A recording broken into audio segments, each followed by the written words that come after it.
Rachel Deltondo, a young elementary school teacher at Midland School, was a true professional in her field. Her love for children and dedication to her work did not go unnoticed.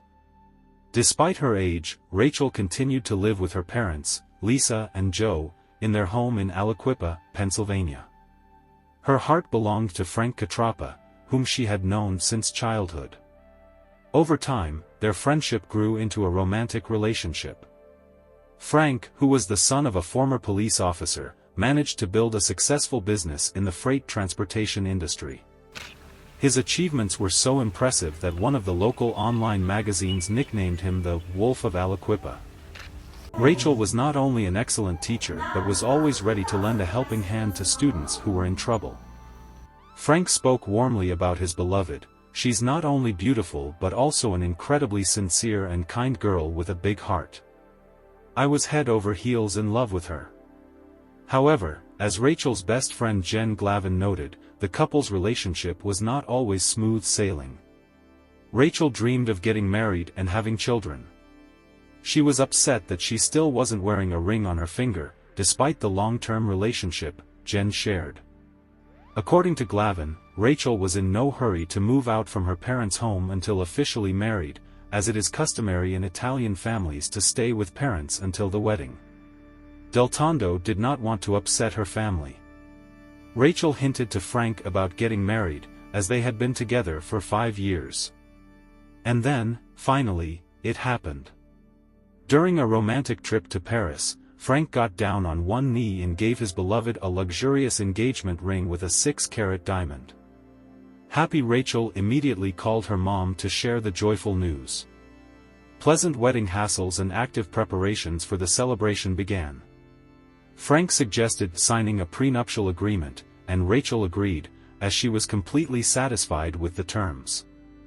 The girl loved Frank not for his money, so her fiancé's wealth did not interest her. However, later she changed her mind about signing the contract. As Frank recounted, Rachel's mother, Lisa, was against the agreement, and after that, the wedding preparations reached a dead end. Despite the fact that the couple continued to date, quarrels and misunderstandings began to arise in their relationship. The attitude of Rachel's relatives towards Frank noticeably worsened. The more he pulled away, the stronger the girl's jealousy became, Frank noted. Once, in 2016, Catrappa went to the Super Bowl with his friends. There were several girls in their company, which caused Rachel to be wildly jealous. Frank thought she was developing paranoia. A year had passed since the couple postponed their wedding plans, but they continued to see each other.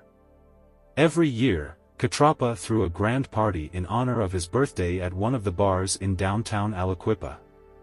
Rachel and her friends, Jen Glavin and Matt Motes, were present at the celebration. The couple hadn't seen each other for several months, and the worried Jen felt that something was wrong with her friend. Glavin noticed striking changes in Rachel's behavior. She was nervous and not at all like her old self. "Rachel, I feel that something bad is happening to you.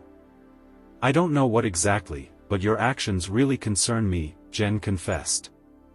Upon hearing this, Rachel became furious and unexpectedly hit her friend in the face. The shocked Jen could not contain her emotions. A quarrel broke out. Frank, who witnessed the incident, rushed to the girls. The tearful Glavin turned to him. "Please ask her what she was doing in a car with some guy at night." She betrayed her friend's trust by revealing a secret that Rachel had begged her to keep. Jen told Frank that almost a year ago, when he was having fun with other girls, Rachel had done something that jeopardized her career and relationship with him. Glavin recalled how after that ill-fated weekend, Rachel came to her in tears. Deltondo was trembling and sobbing, not holding back her emotions. She told her friend about an incident with 17-year-old football player Sheldon Jeter. Rachel and Jeter had met many years ago when she worked as a teacher's aide at his school. A friendship developed between them.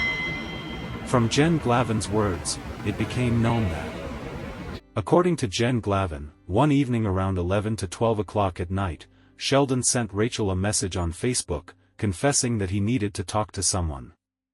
Deltondo agreed to meet with him. During the meeting, Jeter sat in the front passenger seat of Rachel's car. Suddenly, a police car pulled up to them, and the officers decided to check what was going on.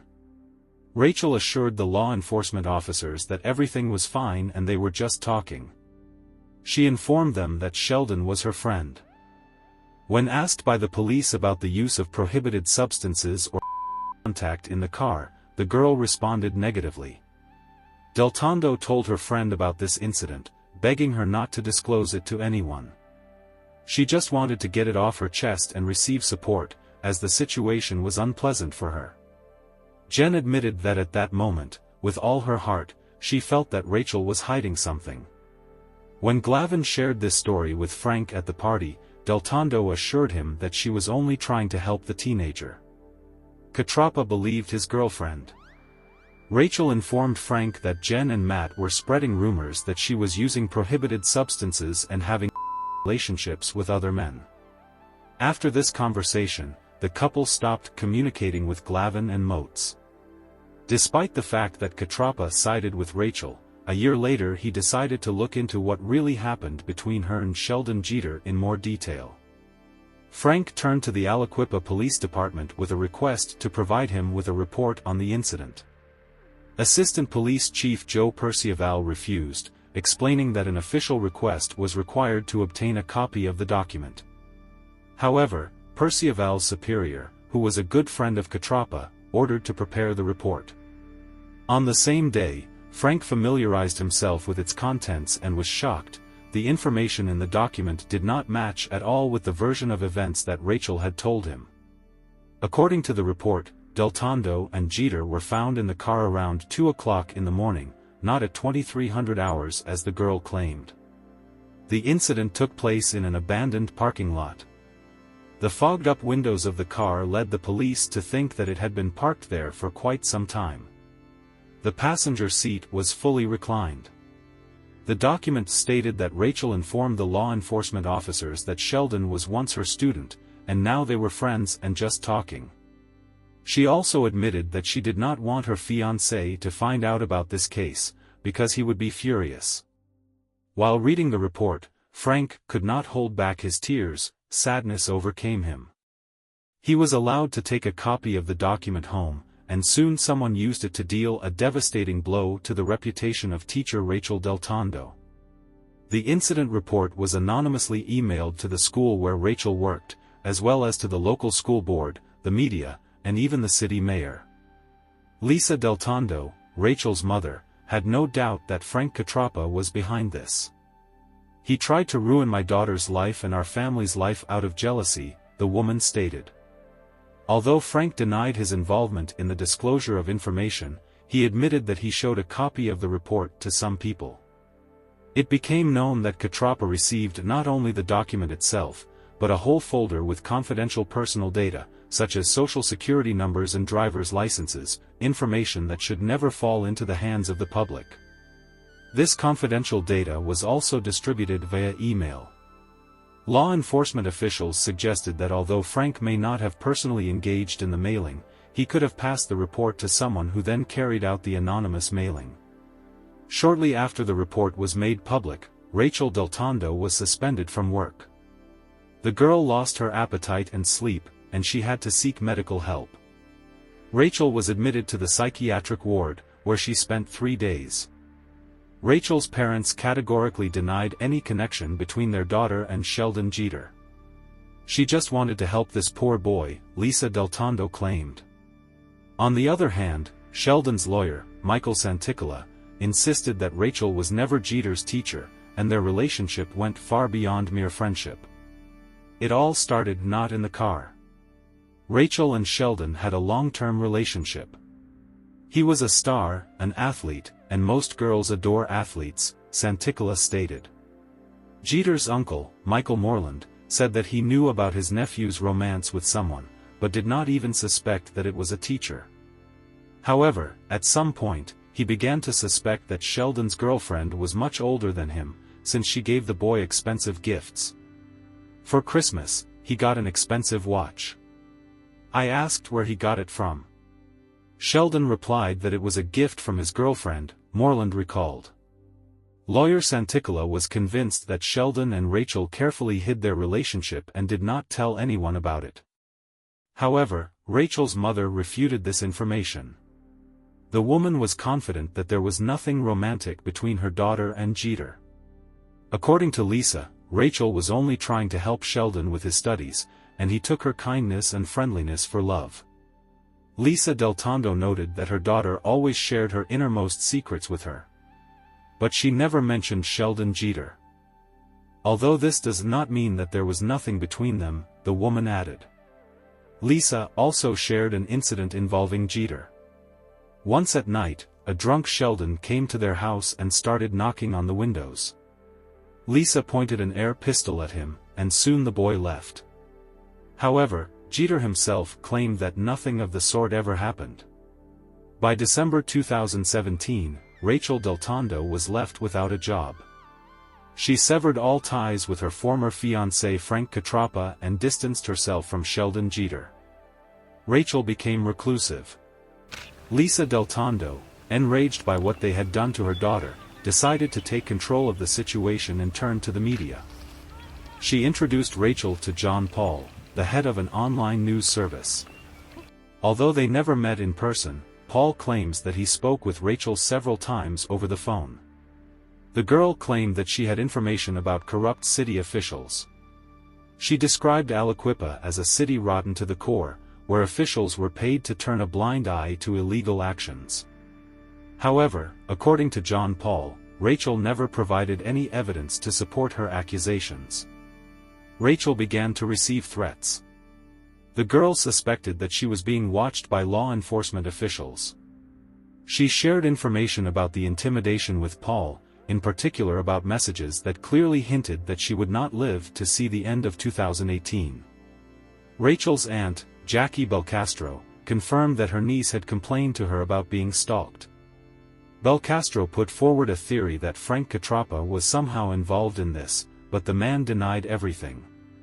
In the spring of 2018, Rachel Deltondo made every effort to forget about her fears and return to a normal life.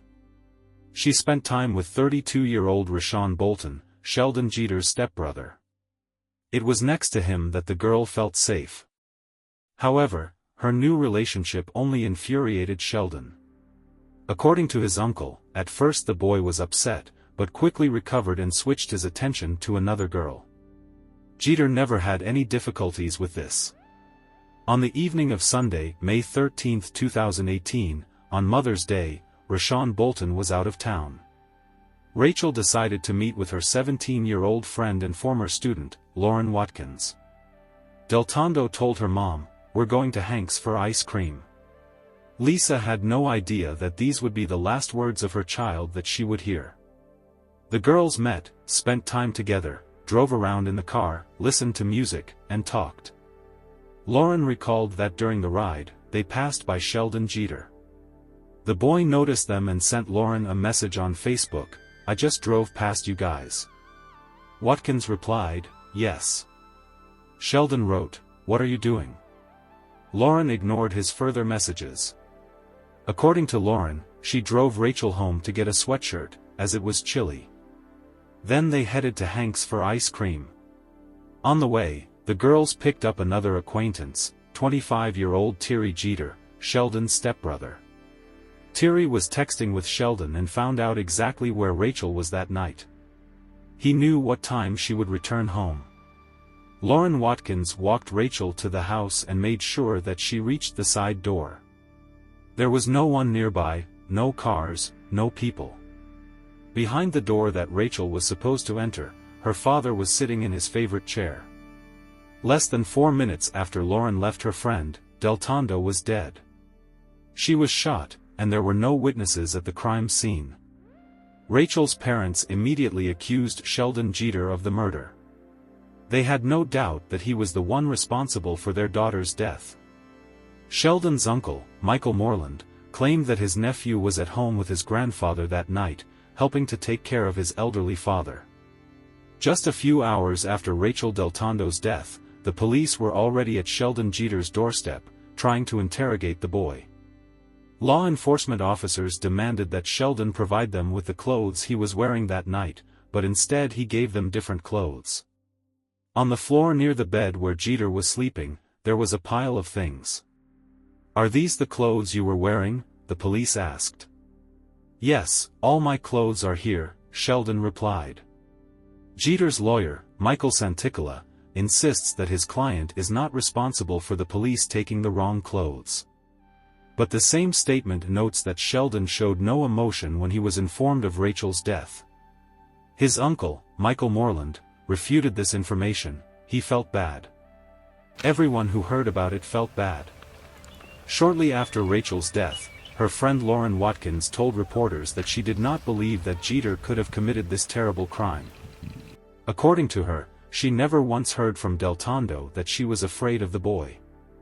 Jeter's lawyer claims that Sheldon has nothing to do with the murder of Rachel Deltondo. "There is no evidence linking him to the crime," Michael Santicola stated. And indeed, the police failed to find any evidence of Sheldon's involvement in the murder.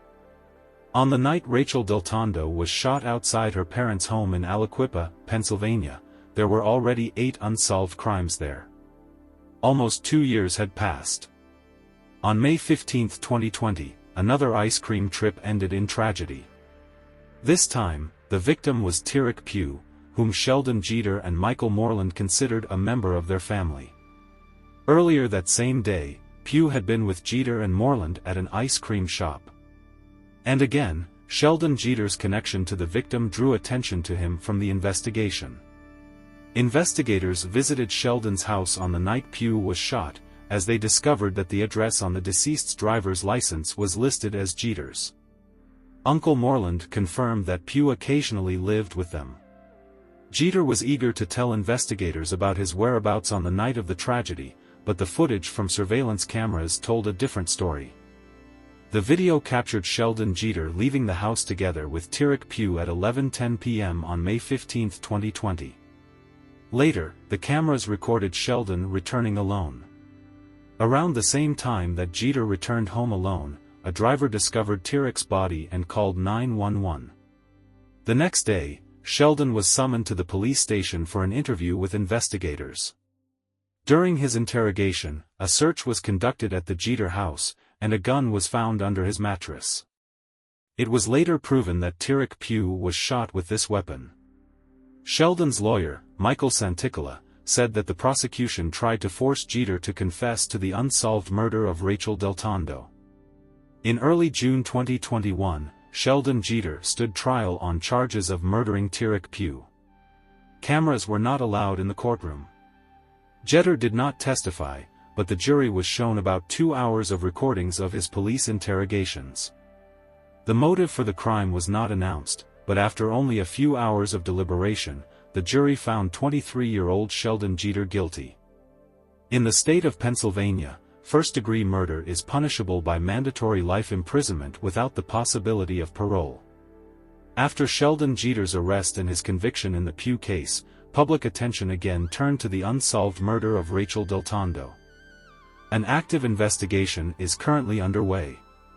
"My detectives and prosecutors are working tirelessly," assures Mark Rakita, the county district attorney. "I think we will find answers." Frank Catrappa was cleared of all suspicion of involvement in the murder of Rachel Deltondo.